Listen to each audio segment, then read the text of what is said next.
नमस्कार, good morning, सत श्री अकाल दोस्तों। मैं अभिषेक जैन, आपका मेरी चैनल पर स्वागत है।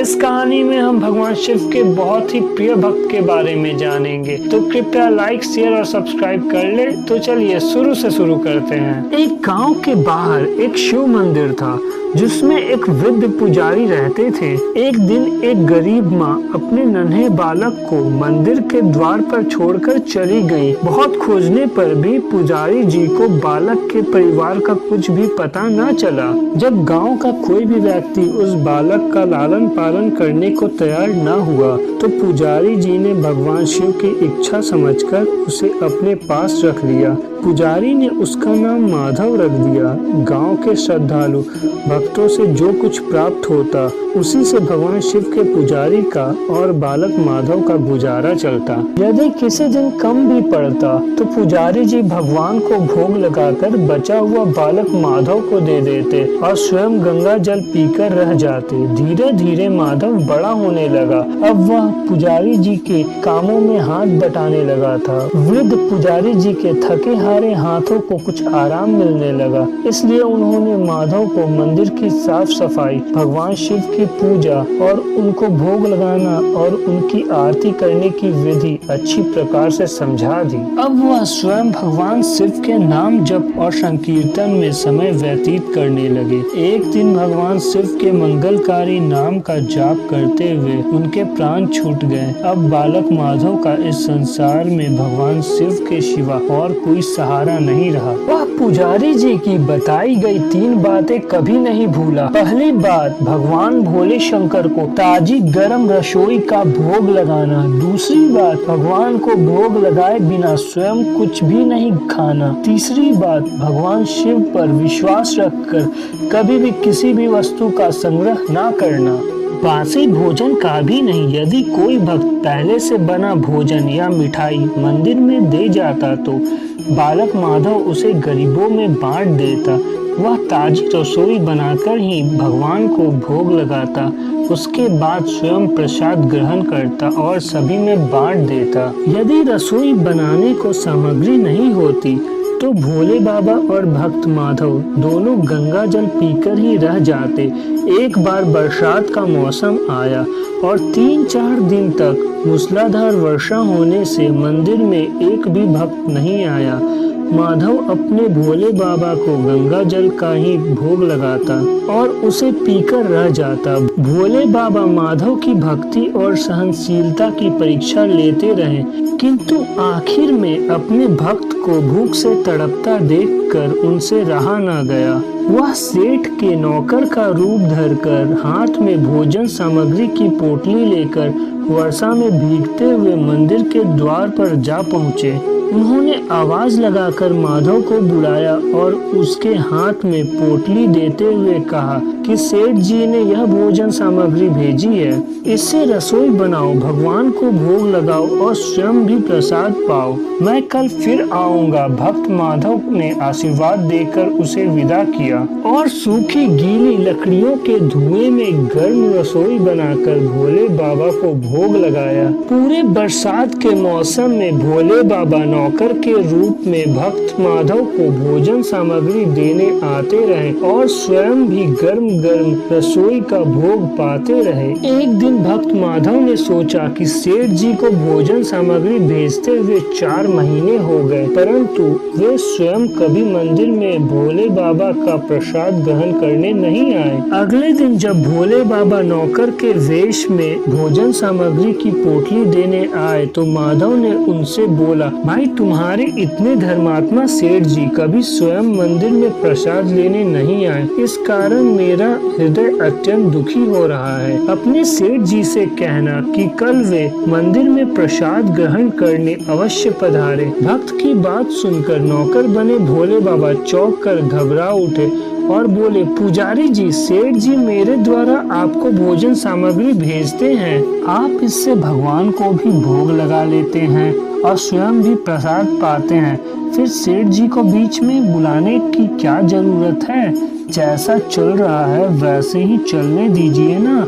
माधव बोला, ऐसे कैसे चलने दो, आपके धर्मात्मा सेठ जी इतने दिनों से भोजन सामग्री भेज रहे हैं, क्या मैं उन्हें भगवान का प्रसाद देने का अपना कर्तव्य भी पूरा ना करूं?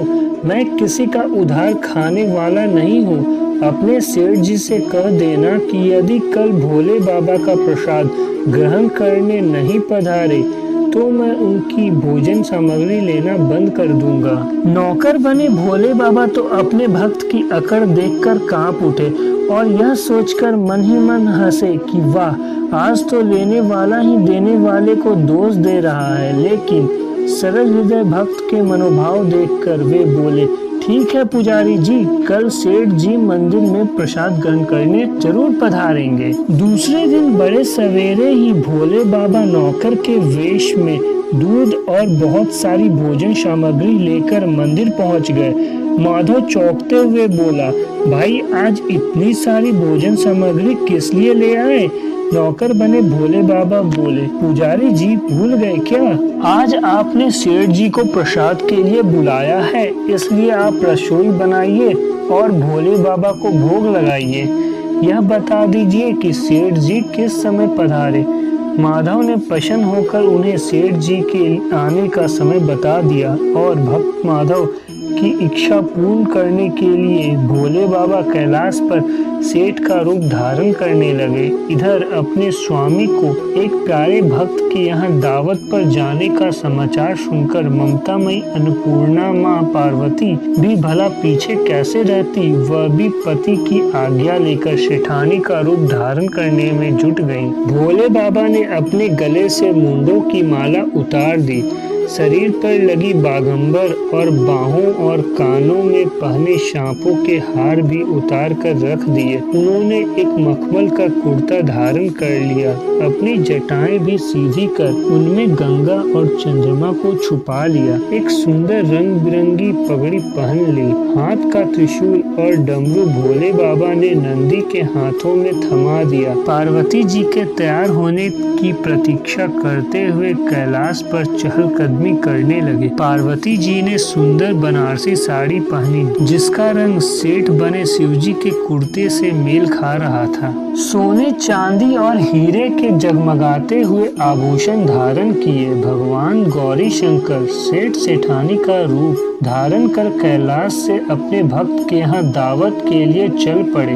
भक्त माधव आज सुबह से ही सेठ जी के स्वागत में तरह तरह के पकवान बनाने में जुटा हुआ था। वह अपने भोले बाबा को भोग तो चलते फिरते बना लेता था, किंतु आज उसे कई महीनों से भगवान को भोग लगाने के लिए भोजन सामग्री भेजने वाले सेठ जी को भगवत प्रसाद देना था। अतः आज उसने भोजन बनाने में अपनी सारी पाक कला झोंक डाली। उसने सेठ जी द्वारा भेजे हुए चावल धोकर खीर बनाई और तरह तरह के पकवान भी बनाए। से भूख सहन नहीं हो पा रही थी, इसलिए वे बोले, पुजारी जी भगवान को जल्दी से भोग लगाइए, मुझसे भूख सहन नहीं होती। माधव बोला, सेठ जी भूख तो मुझे भी बड़े जोरों से लग रही है, किंतु मैं अपनी भूख के कारण भगवान को भोग लगाना नहीं भूलता।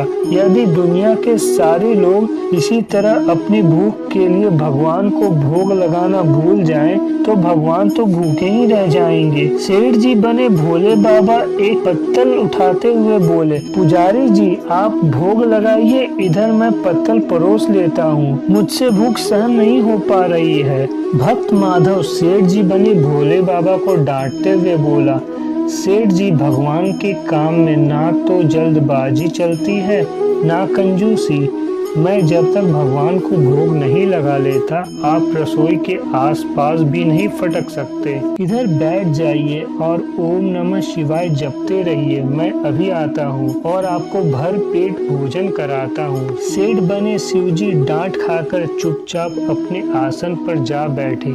सेठानी बनी पार्वती उनकी यह दशा देखकर बड़ी मुश्किल से अपनी हंसी रोक पाई। लेकिन जैसे ही भक्त माधव पत्तल में सामग्री लेकर भगवान को भोग लगाने मंदिर में गया, भगवान शिव पार्वती जी को मौन रहने का संकेत करके चुपके चुपके पैर रखते हुए रसोई में पहुंच गए और उन्होंने एक एक व्यंजन उठाकर चखना शुरू कर दिया। भोले बाबा तो प्रसाद को देखते ही हैरान रह गए। खीर में चीनी की जगह नमक भरा हुआ था, सब्जी में चीनी भरी हुई थी। जैसे ही भोले बाबा ने रोटी का एक टुकड़ा तोड़कर मुंह में डाला, वैसे ही वह सीसी करने लगे, क्योंकि रोटी में मिर्ची ही मिर्ची भरी थी। वे सीसी करते हुए उल्टे पैर भाग आए और अपनी आसन पर जा बैठे। माँ पार्वती अपने स्वामी की यह हालत देखकर खिलखिलाकर हंस पड़ी। इससे पहले कि भोले बाबा पार्वती जी के सामने कुछ सफाई दे पाते, भक्त माधव ओम नमः शिवाय का मंत्र जाप करते हुए वहां आ पहुंचा। रसोई में भोग मिलाकर उसे पवित्र बना डाला। फिर सेठ जी के सामने पत्तल परोसने के बाद हाथ जोड़कर बोला, सेठ जी अब आप जी भरकर प्रसाद ग्रहण करें। भोले बाबा तो अभी अभी भक्त की भक्ति से भी जोरदार उसके हाथों की बनी रसोई चख चुके थे, अतः भोजन करने की बात सुनकर उनके पसीने छूटने लगे। वे कभी माधव तो कभी पार्वती का मुख देखने लगते। माधव को सेठ जी की ढील बर्दाश्त नहीं हुई और बोला, सेठ जी अब क्या हो गया आपको? अभी अभी तो आप इतने उतावले हो रहे थे, अब आप भोजन क्यों नहीं करते? तभी तो माता जी भी प्रसाद ग्रहण करेंगी और फिर मैं भी प्रसाद पाऊंगा। माधव की ललकार सुनकर भोले बाबा ने चुपचाप खीर का कूल्हड़ उठाया और सारी नमकीन खीर गटागट पी गए। कूल्हड़ खाली होने की देर थी कि माधव ने उसे झट से भर दिया। अपने प्रिय भक्त के हाथों से परोसे हुए भोग में भगवान को आज दोगुना स्वाद आ रहा था। माधव खीर परोसता गया और भोले बाबा पीते गए। माता पार्वती भक्त और भगवान दोनों के प्रेम को देखकर मंत्रमुग्ध होती रही। जब सारी रसोई समाप्त हो गई तो भगवान ने एक जोर की ढकार ली और माधव को होश आया और वह बोला, वाह सेठ जी वाह, मैं ही बावला था जो इतनी थोड़ी सी रसोई बनाई। मुझे पता होता कि आपको प्रसाद ग्रहण करने का इतना शौक है तो मैं